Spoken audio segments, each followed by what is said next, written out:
Hi, this is A New Nigeria with Wale Oluwade. This is your current affairs program where we critically examine the strategic issues bedeviling Nigeria's developmental aspirations and boldly offer practical suggestions on building the Nigeria of our collective desires. Today's episode promises to be engaging and exciting. My guest is already here to assist me in doing justice and also give depth and clarity to the topic of our discourse. As always, it's going to be evidence-driven, honest, bold, and a no-holds-barred conversation. So get ready as we begin in earnest. And now, let's get on with it. Today's topic is, what is wrong with Nigeria? Nearly 63 years after independence, these are the facts of our national life. 90 million Nigerians living in extreme poverty, 80 million children out of school, over 50% youth unemployment, or in practical terms, 80 million youths are out of the job roaming the streets. We have 33.3% general unemployment. ASU strike again, the fourth in the last 3 years. Now, Nigeria also has the highest maternal and infant mortality rates in the world. Inflation is currently about 18%, but in actual sense, perhaps about 30% if you consider the sky-high prices of food and household goods. Electricity is still a mirage for many homes, millions of homes and businesses across Nigeria. And also, this is in spite of the fact that we spent $14 billion US importing generators and fueling same in 2021. Our nation's security forces seem to be overwhelmed by rampant insecurity, terrorism, banditry, insurgency, kidnapping, ritual killings, and all sorts. From January till date, we have had about 3,000 Nigerians lose their lives. Over 2,000 Nigerians are in kidnappers' den. And then I could go on and on. Our currency currently exchanges for about 600 naira to $1. The crisis of our developmental challenges are enormous. And so these are some of the things we're going to be looking at today with my guest. My guest is already here, Professor Abiodun Adeniyi. He is a professor of mass communication at the Bayes University. We'll take a short break, and when we come back, we'll get right into the conversation. Stay with us, please.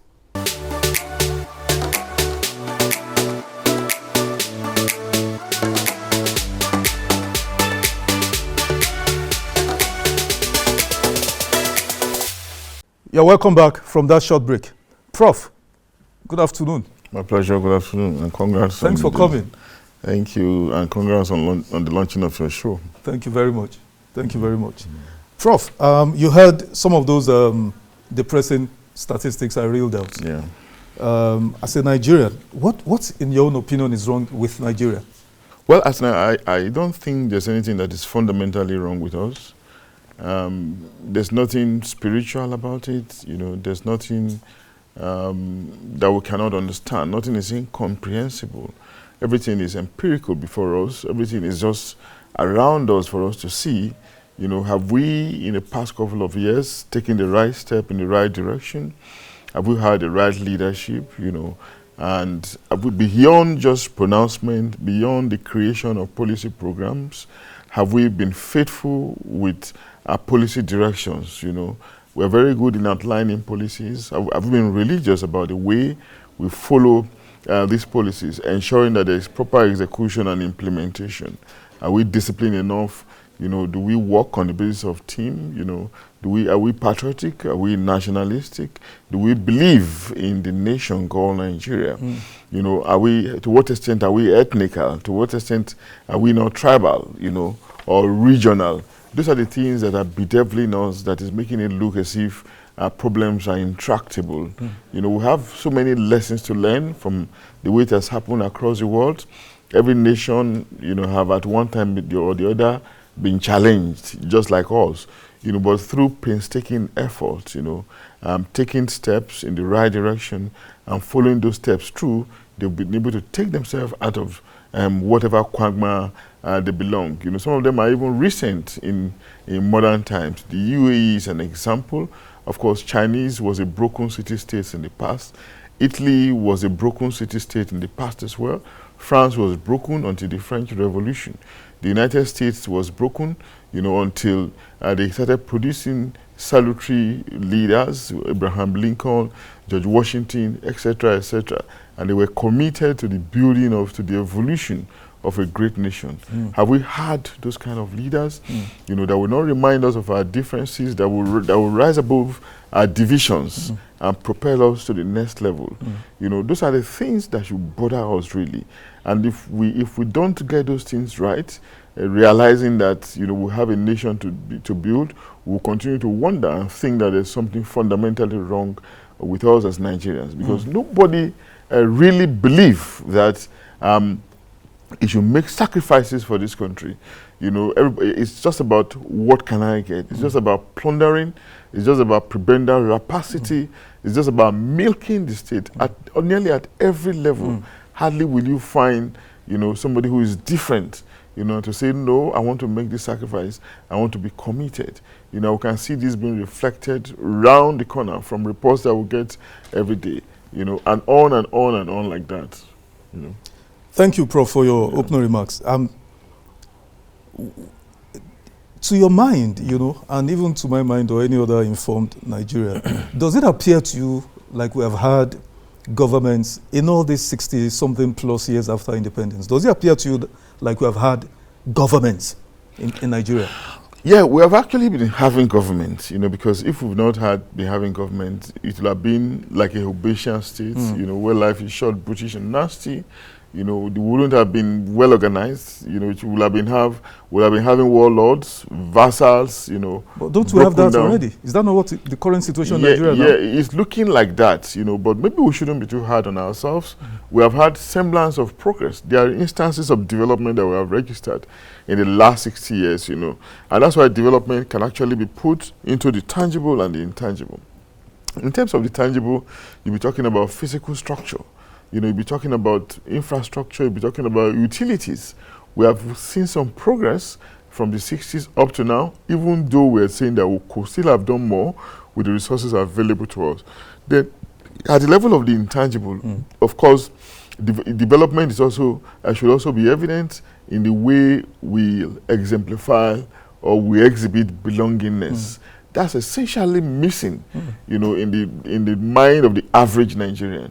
If you know, it's so bad that if you estimate Nigeria in terms of money, and you ask the average Nigerian if he would rather take the money so that the Nigeria will collapse, so that he will leave, he would rather prefer that than saying that no, I will leave the money so that Nigeria can survive. Yes, that's the unfortunate aspect where we have found ourselves, and that's why we need a new kind of orientation. You know, properly articulated behavior change communication, you know, so that we can have that sense of ownership in the land, you know, realizing that, you know, that's an intangible element that we need to invest, you know, in the cultivation of a united nation. Thank you, Prof. You know, why I asked the question about if you think we have had any form of government. Of course, we have had people, you know, in government, but what about the governance? And you know, this question is important because our refineries, the first one was built in the 70s. We have 4. They are not working. Colossal sums of money, you know, we've sunk into those refineries. They are not working. So we have refineries that are not working. So we're exporting crude oil, we're importing, so we're freighting away scarce foreign exchange, and so it's putting a lot of pressure on our currency. Currently, our naira is exchanging at 600 to $1, you know, in the parallel markets. Now, what about electricity? 62 years is the same story. We're still generating, transmitting, and distributing to homes and businesses between 3,000 to 4,000 megawatts. So, isn't that a scandal? And that's why I ask you again, Prof, you know, I mean, have we had serious governments? Yeah, we have had, just that the investment they put into development, you know, is quite marginal, you know, compared to what they should ordinarily have done. So they're probably just investing 3/4 of their efforts. You know, every other thing is going towards selfish self-aggrandizement, you know. And sometimes when we talk about this self-aggrandizement, we're not just looking at it from the prism of the individual alone to benefit himself, but it goes further to benefiting, you know, his immediate family, you know, the place where he comes from, the region where he comes from, his ethnic group, rather than elevating himself above all these classifiers and looking at Nigeria as a whole. And that's why sometimes I also talk about the concentric circle of leadership. Our leaders in the past have, rather than, he's in the middle and there's the outer ring, right? But he's in the middle. The outer ring are the people, but those who are immediately close to him are his family members, his friends. Whereas he should start his efforts at development and helping people, ensuring the well-being of the people from the outer ring, but they work from the inner ring. That's the unfortunate aspect of it. All these things you are talking about, they're not rocket science, but to what extent have we invested effort in not just establishing them, but in maintenance? You and I know that if you go to some countries around the world, there are some monuments. There are some monuments that have lasted for centuries. Exactly. The Edinburgh Castle, for instance, was built in about 800 years ago. Imagine that level of, but it's being maintained as a tourist destination, and of course attracting so much income, so much revenue to that country. But what's our level of commitment? That's why I'm arguing that rather than a commitment to national cause, to people-centric causes, the commitment is rather to the self, the family, the friends, the ethnic group, and all of that.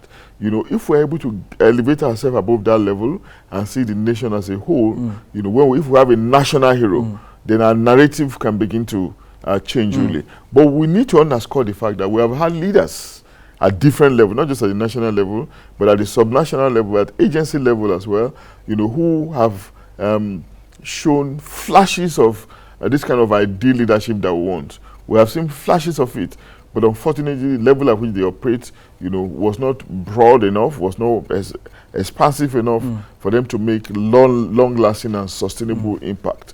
But the fact that they've been reflected at those levels is a pointer to the fact that it is possible. We'll take this short break, Prof, and then when we come back, we'll continue with our conversation. Please stay with us.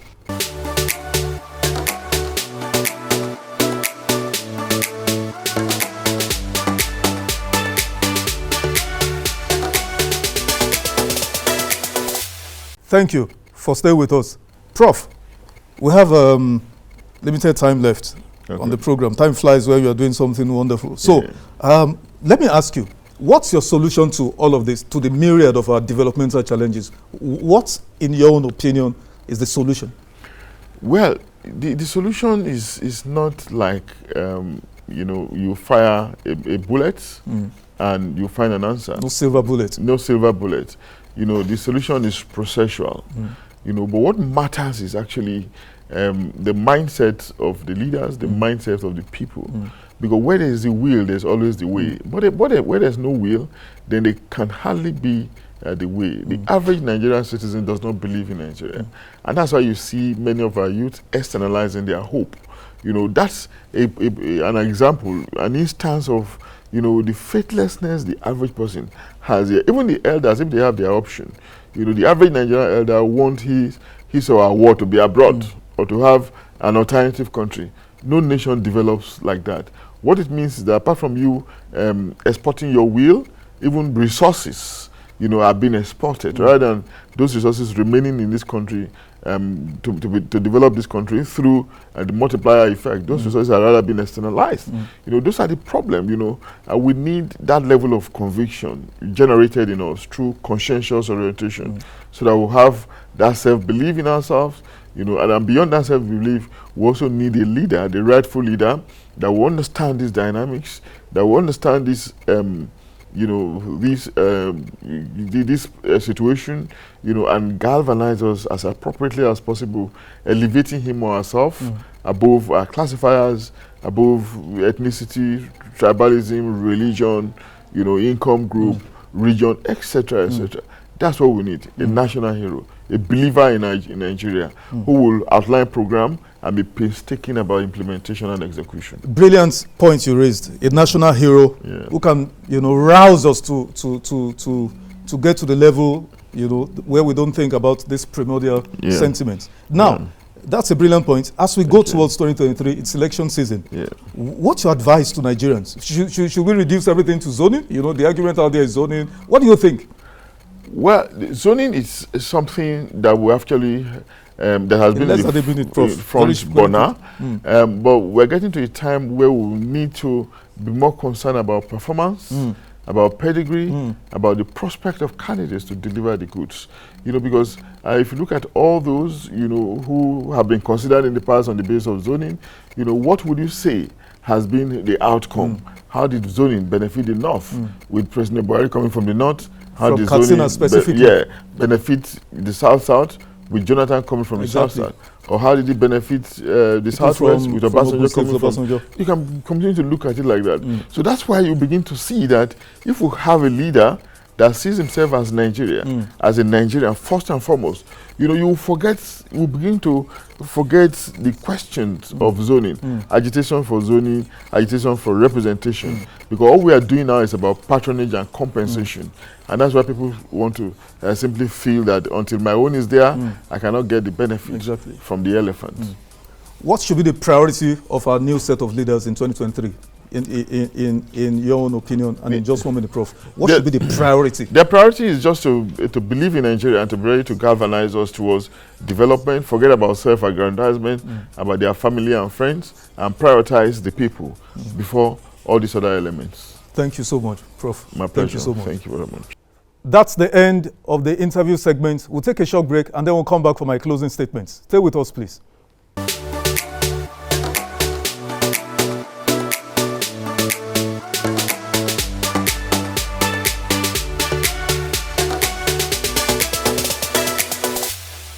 And here are my closing statements. What is wrong with Nigeria? A number of answers have been given to this question, from restructuring to corruption to leadership to foreign interference or complicity and so on. To my mind, all of this seem correct on face value, but I am not trained to appraise issues by mere appearance. To my mind, Nigeria's crisis of chronic underdevelopment and cycle of poverty, misery and woes are rooted firmly in one simple factor: people. We have a people problem, period. We, the people of Nigeria, we are the problem of Nigeria. Simple. As a people, I find certain characteristics that define us as a collective. And in turn, these have permeated like cancer every stratum of our society. I studied a number of developed nations for well over 2 decades and compared these with Nigeria. And the verdict is simple. As a people, we lack certain strategic attributes that underpin and reinforces societal growth and developmental aspirations. These attributes are love, truth, and justice. The result of that study is my book titled God and Nigerians. You can find it on Amazon. Now, as Nigerians, we don't love ourselves, we don't believe in the truth, and we don't appreciate justice. These 3 attributes are the intangible elements and principles upon which the several national developmental plans and strategic aspirations rest. Now, furthermore, these are spiritual principles, although with universal applications. It matters not what religion, culture, language, color, ethnicity you belong. If these 3 are lacking in any community, organization, or nation, its future of poverty and misery is already guaranteed. When a group of people gather together on any endeavor, either in the public sector or private enterprise, but these 3 factors are lacking, whatever they choose to do will never be done. And if by any quirk of fate it is done, it surely will amount to nothing in the long run. This is the story behind the crisis of Nigeria's endemic underdevelopment in a nutshell. Let me provide some context briefly. Everyone my age, and at least a generation after, attended public education system that was world class.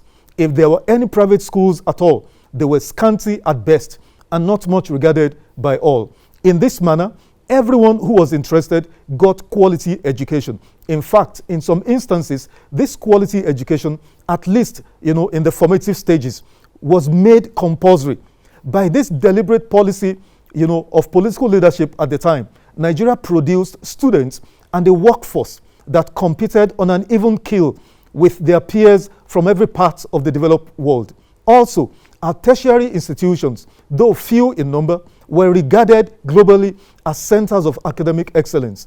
And the proof of this was its ability to attract both faculty and student members from far-flung parts of the globe. But what has since happened since that golden era? As I speak, university students in tertiary institutions have been home idle for over 3 months and still counting. And nobody in position of authority gives a hoot. So let me ask, how do you build a nation without a sound and robust education system? How do we build a nation without an educated and enlightened citizenry? Again, how do we expect that with the large swath of our compatriots uneducated and unskilled, we would have progress and development as a nation? But the most fundamental question is this: how is it that the beneficiaries of a free, qualitative, and perhaps the best education system in English Africa turned around and destroyed the same education system? Now, education is like a ladder. Sociologists actually consider it to be a major factor in breaking the poverty cycle in multiple generations. Thus, the only reason most of our former and current leaders attained the status they have attained is because they were veiled quality education by both the British colonialists and later on our liberation fathers. Afterwards, these same people, beginning from the 1980s, turned around and removed the ladder, so those under cannot get out from poverty, misery, and ignorance. Also, do we love truth? I hear someone say to me years ago, truth is relative. That's a lie from the pits of hell. There's no relative or subjective truth. There's only one truth. And if we love truth, we wouldn't defend the indefensible and hound those who speak the truth into detention, and rather celebrate and promote liars and deceitful individuals. Do we love justice? No, we don't. If we did, we would confront criminal conduct like a physician does to cancer and deal with it as such. Let me wrap this up by stating that the current leaders we see are from among us. Sadly, if we change these current leaders and bring a new set, most likely they will be worse than the former. Why? There are tens of millions of Nigerians waiting out there to get a chance to steal and to plunder Nigeria's resources. Reason being that those who stole 1 million were celebrated by us. Then another came and stole 10 million and he was celebrated. Another came and stole 1 billion. Then we made him or her governor or minister or senator. So those in offices now, they consider it demeaning to steal 1 billion. Now they steal in tens of billions and practically walk away free to live happily ever after. What then is my suggestion or recommendation? We need desperately an ethical revolution. Our society is badly corrupted and infested with a deadly virus, with the consequence being a near total value erosion and collapse on a scale that is simply mind-boggling. Today in this country, the only factor that appears paramount to everyone and which determines everything is money. As it is, the dominant narrative which energizes our sociocultural and political life seems to be you must have lots of money. In fact, however you get it doesn't matter. Just ensure you have bullion vans or armored trucks size of it. And this dominating belief isn't subtle or subliminal, but rather it's in your face. And it cuts across every social class, age, religion, ethnicity, and gender. Thus, the golden rule, it will appear in our society now, is get rich quick or die trying. May I state with every authority at my disposal, no society endures with this pervasive, debauched mindset. Without a moral or ethical revolution, Nigeria cannot make progress. So how do we, arrest this steady descent to anomy? How do we accomplish this gargantuan task? I will speak more on this in subsequent editions. Please keep a date with us. I believe in a new Nigeria and it is possible. And those are my closing thoughts. Now, that's the end of the program today. Remember to follow me on my different social media handles. Subscribe to my YouTube channel so you can watch this video and others that are there at your convenience. Drop your comments also. I'd love to hear from you. And I'll see you next time. Bye for now.